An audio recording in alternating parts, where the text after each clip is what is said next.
देश की सच्चाई सच छुपने नहीं देंगे। दुनिया को शांति और मानवता का संदेश देने वाले, समता, स्वतंत्रता, बंधुता, न्याय, प्रज्ञा, करुणा और शील और मैत्री का संदेश देने वाले तथागत भगवान बुद्ध डॉक्टर बाबा साहेब अम्बेडकर और समाज के सभी महापुरुषों के चरणों में कोटि कोटि नमन करते हुए आदरणीय भिक्षु संघ और सभी डॉक्टर बाबा साहेब अम्बेडकर के क्रांतिकारी साथियों, आप सबको क्रांतिकारी जय भीम, विनम्र नमो बुद्धाय। सबसे पहले तो मैं आपको दुनिया के महानतम सम्राट चक्रवर्ती अशोक जी की जयंती पर शुभकामनाएं देता हूं और इस धम्म परिषद में आए हुए सभी साथियों का आह्वान करना चाहता हूं। आज देश के अंदर कुछ लोग चंद चुनाव जीतने पर सोचते हैं जैसे उन्होंने जंग जीत ली। बड़े भोले हैं वो लोग, अज्ञानी है वो लोग। अंधविश्वास, पाखंडवाद के दम पर लोगों को गरीब बनाकर, लोगों से रोजगार छीनकर, 10-20 किलो अनाज बांटकर वो सोचते हैं कि भारत को जीत लेंगे। भारत के लोगों के दिल को जीते बिना भारत को कैसे जीत सकते हैं? जिसने अपने राग, द्वेष, लोभ, मोह को जीत लिया, समझो उसने जग को जीत लिया। और जिसके मन में नफरत है, अहंकार है, जो जाति और धर्म के नाम पर नफरत पैदा करते हैं, ऐसे लोग अंदर से हारे हुए हैं। जो लोग एमपी, एमएलए और मंत्रियों की कुर्सियों को बहुत बड़ा समझते हैं, सच्चे मायने में बहुत छोटे हैं। सच्चाई तो यह है, हजारों साल तक भारत के लगभग 85% लोगों को एक ऐसी सामाजिक व्यवस्था थी जिसने 85% से ज्यादा लोगों को पढ़ाई लिखाई से वंचित रखा। हजारों साल तक व्यापार से, संपत्ति से वंचित रखा, इंसानियत के दर्जे से वंचित रखा। ऐसी सामाजिक व्यवस्था जो छुआछूत पर आधारित हो, ऊंच नीच पर आधारित हो, जिसमें घृणा हो, जिसमें शोषण हो, ऐसी सामाजिक व्यवस्था को हम कैसे स्वीकार कर सकते हैं? डॉक्टर बाबा साहेब अम्बेडकर हमें बुद्ध का धम्म देकर गए। वो हमें बुद्ध का धम्म ही क्यों देकर गए? कभी इसके बारे में सोचना। पहले तो कभी यह सोचना कि बर्मा से लेकर, म्यांमार से लेकर ईरान तक जहां भी खुदाई होती है केवल बुद्ध निकलते हैं।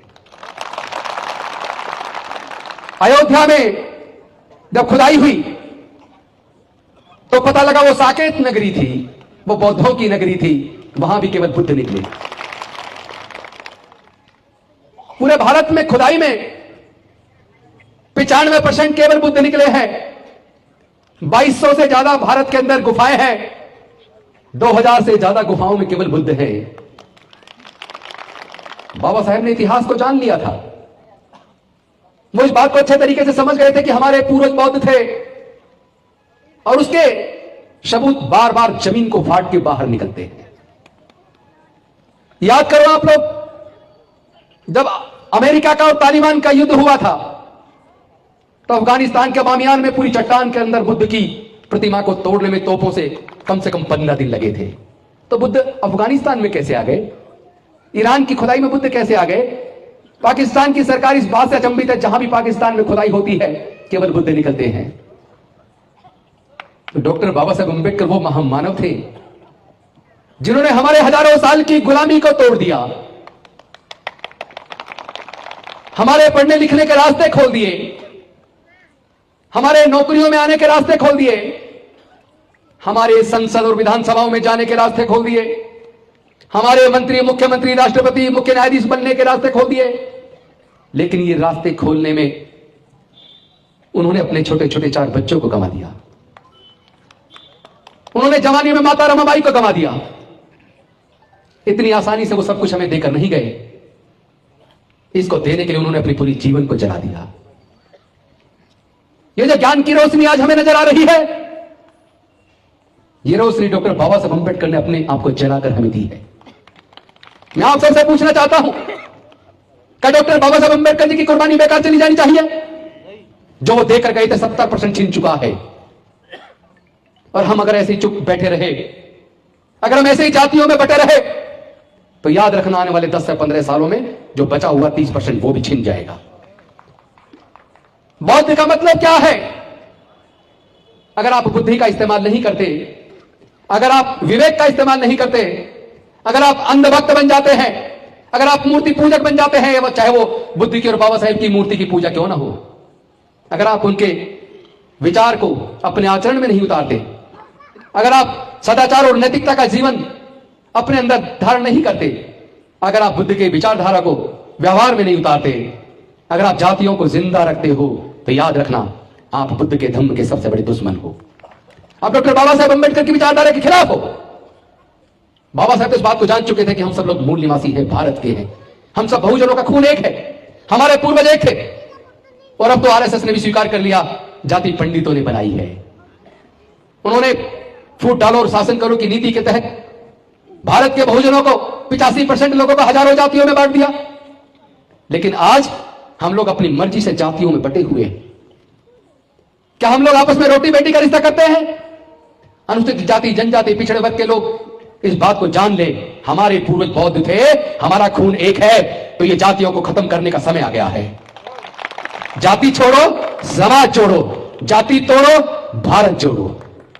मनुस्मृति से देश नहीं चलेगा, डॉक्टर बाबा साहब अंबेडकर के संविधान से देश चलेगा। और जो भी कोई भारत के रास्ते में बाधा बनेगा, जो भी कोई राजनेता और किसी भी पार्टी का नेता डॉक्टर बाबा साहब अंबेडकर के संविधान को खत्म करके मनुस्मृति के आधार पर भारत को चलाने की बात करेगा, भारत के लोग उसे स्वीकार नहीं करेंगे, उसे निस्ते नाबूद कर देंगे। एक कुर्सी क्या, डॉक्टर बाबा साहेब के विचार पर चलने के लिए हजारों कुर्सी कुर्बान है। हमारे जीवन का एकमात्र उद्देश्य है भारत से जाति व्यवस्था को जड़ से खत्म करना, इस वर्ण व्यवस्था को जड़ से खत्म करना और अपने पूर्वजों की सांस्कृतिक विरासत बुद्ध के धम्म में घर वापसी करना। 100-200 नहीं, 1000-500 नहीं, लाख 2 लाख नहीं, 1 करोड़ 2 करोड़ नहीं, 2025 तक 10 करोड़ से ज्यादा बहुजन समाज के लोग अपने बुजुर्गों की सांस्कृतिक विरासत में बुद्ध के धम्म में घर वापसी करेंगे। नफरत से देश नहीं चलेगा। जिन देशों में नफरत बढ़ी है, जिन देशों में कट्टरपन बढ़ा है, वो देश तबाह में बर्बाद हो गए। हमें सबक सीखना चाहिए। जिस घर के अंदर कलह होती है, जिस घर में भाई भाई के अंदर झगड़ा होता है, वो घर टूट जाया करते हैं, बर्बाद हो जाया करते हैं। आजादी से पहले तो भारत 562 रियासतों में बटा हुआ था। जो लोग देश को तोड़ना चाहते हैं, जो लोग नफरत की राजनीति करते हैं, जो लोग धर्म और जाति के नाम पर लोगों में हिंसा पैदा करते हैं, जो लोग आए दिन भड़काऊ भाषण देते हैं और उनके खिलाफ जो सरकारें सख्त कार्रवाई नहीं करती, जो लोग डॉक्टर बाबा साहब अंबेडकर का संविधान जलाते हैं, उनके खिलाफ सरकार कार्रवाई नहीं करती, इसका मतलब खुद सरकार ही जब भारत को तोड़ने के रास्ते पर निकल पड़े, जब सरकार के संरक्षण में लोग धार्मिक उन्माद करें, नफरत पैदा करें, तो फिर भारत को बचाएगा कौन? भारत के संविधान का गार्जियन तो सुप्रीम कोर्ट है। आज सुप्रीम कोर्ट, हाई कोर्ट को तय करना पड़ेगा कि अगर भारत के प्रजातंत्र को बचाना है तो भारत के संविधान को बचाना होगा। चाहे वो मुख्य न्यायाधीश हो, चाहे राष्ट्रपति हो, चाहे प्रधानमंत्री हो, या कोई मंत्री हो या मुख्यमंत्री हो, हम लोग जब जीत के जाते हैं, शपथ लेते हैं भारत के संविधान की, और यह भी शपथ लेते हैं मैं बिना किसी राग द्वेष के, बिना किसी पक्षपात के सबके लिए समान रूप से काम करूंगा, सबके साथ न्याय करूंगा। लेकिन सत्ता आने के बाद नफरत की राजनीति, ये जहर बोने का काम कर रहे हैं। जहर बोगे तो जहर ही काटोगे। नफरत से नफरत बढ़ेगी, जहर से जहर बढ़ेगा, प्यार से प्यार बढ़ेगा। और प्यार तो केवल बुद्ध के धम्म में है। बिना समता, स्वतंत्रता, बंधुता और न्याय के, बिना प्रज्ञा के, बिना करुणा के, बिना मैत्री के भारत को विश्व गुरु बनाने का सपना छोड़ दो। भारत विश्व गुरु बनेगा तो बुद्ध के रास्ते से बनेगा। सम्राट अशोक के टाइम पर भारत सोने की चिड़िया थी, और आज किसी भी मामले में देख लीजिए, कुपोषण के मामले में भारत में सबसे ज्यादा लोग हैं, भुखमरी के मामले में भारत सबसे आगे है, बेरोजगारी बढ़ती जा रही है, और सरकार 80 करोड़ लोगों को कहती है हम अनाज दे रहे हैं, हमें तुम्हारी भीख नहीं चाहिए, हमारे लोगों को रोजगार चाहिए, हमारे लोगों को सरकारी खर्चे में शिक्षा चाहिए, सरकारी खर्चे में इलाज चाहिए, हमें रोजगार दो, हमें राशन नहीं चाहिए। और वैसे भी हमारे समाज के लोग मेहनत कश लोग हैं, जमीन का सीना चीर कर अन्न उगाने का काम हमारे समाज के लोग करते हैं। देश में निर्माण का काम हो, चाहे उत्पादन का काम हो, सारा काम हमारे ही तो लोग करते हैं। फिर भी हमें कहते तुम अछूत हो, तुम शूद्र हो। अब हमें यह स्वीकार नहीं है, हमें फिर से गुलामी स्वीकार नहीं है। मंत्री बन जाओ, एमपी बन जाओ, एमएलए बन जाओ, मुख्यमंत्री बन जाओ, राष्ट्रपति बन जाओ, उसके बावजूद अगर हमारे समाज का दुख कम नहीं होता तो ऐसी कुर्सियां हमें नहीं चाहिए। हम अपने समाज के, अपने बच्चों के हक अधिकार की लड़ाई को लड़ेंगे और इस लड़ाई को लड़ते अगर कुर्बान भी हो जाए तो कोई परवाह नहीं है। ये जो हमने रिजाइन दिया, ये हमने इसलिए दिया, हमें लगा कि केवल भारत को बचाने का मार्ग डॉक्टर बाबा साहब अंबेडकर देकर गए हैं। ये 22 प्रतिज्ञाएं भारत को बचाएंगी, ये 22 प्रतिज्ञाएं भारत को विश्व गुरु बनाएंगी। अंधविश्वास, पाखंडवाद से कभी भारत विश्व गुरु नहीं बनेगा। अगर इसी तरह जातियों में बटे रहे, धर्म के नाम पर नफरत बढ़ती रही तो भारत विश्व गुरु बनने का सपना छोड़ दे, भारत टूट जाएगा। और भारत के ये मूल निवासी भारत को टूटने नहीं देंगे।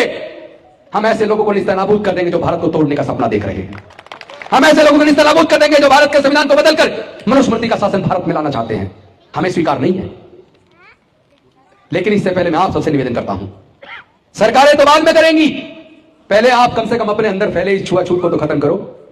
पहले अपने अंदर फैले इस जातिवाद को तो खत्म करो। क्या हम लोग आपस में रोटी बेटी का रिश्ता करते हैं? क्या हम सच्चे मायने में बौद्ध हैं? क्या हम बुद्धि का विवेक का इस्तेमाल करते हैं? क्या हम भावनाओं में नहीं बह जाते? प्रज्ञा के ऊपर आधारित ज्ञान से ही तरक्की होगी। अंधे भक्त बन के काम नहीं चलेगा। मुझे डॉक्टर बाबा साहब अंबेडकर का वो भाषण जो संविधान सभा के सामने 25 नवंबर 1949 को दिया था, उस भाषण को जब मैं याद करता हूं तो आज के भारत के बारे में सोचकर चिंतित हो जाता हूं।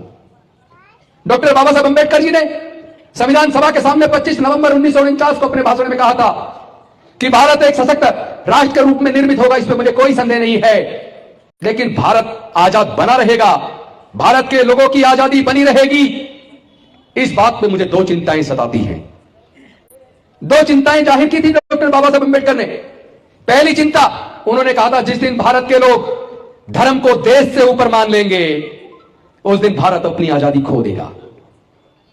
और दूसरी चिंता उन्होंने कही थी जिस दिन भारत के लोग किसी नेता के प्रति पूरी तरह अंधे हो जाएंगे, अपना सब कुछ उसको न्यौछावर कर देंगे, उसकी हर बात को आंख मीच कर मानने लगेंगे, वो नेता तानाशाह हो जाएगा और वो लोगों के खिलाफ ही कानून बनाना शुरू कर देगा, लोगों के खिलाफ ही निर्णय लेना शुरू कर देगा।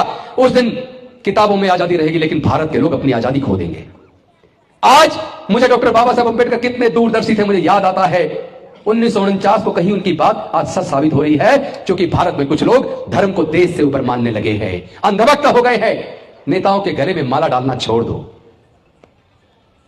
आपस में एकजुट होकर देश के संविधान को बचाने के लिए, भारत को बचाने के लिए कोई नेता आने वाला नहीं है, कोई और नहीं आएगा, हमें और आपको निकलना होगा। हमारे बच्चों के भविष्य के लिए हमें आपको निकलना होगा। कभी सोचो हमारे जीवन में जो थोड़ी बहुत तरक्की और खुशहाली आई है वो बाबा साहब की कुर्बानी से आई है। अगर वो शिक्षा का रास्ता ना खोलते, अगर वो रिजर्वेशन ना देते तो हमारे जीवन में जो थोड़ी बहुत खुशहाली आई वो ना आती।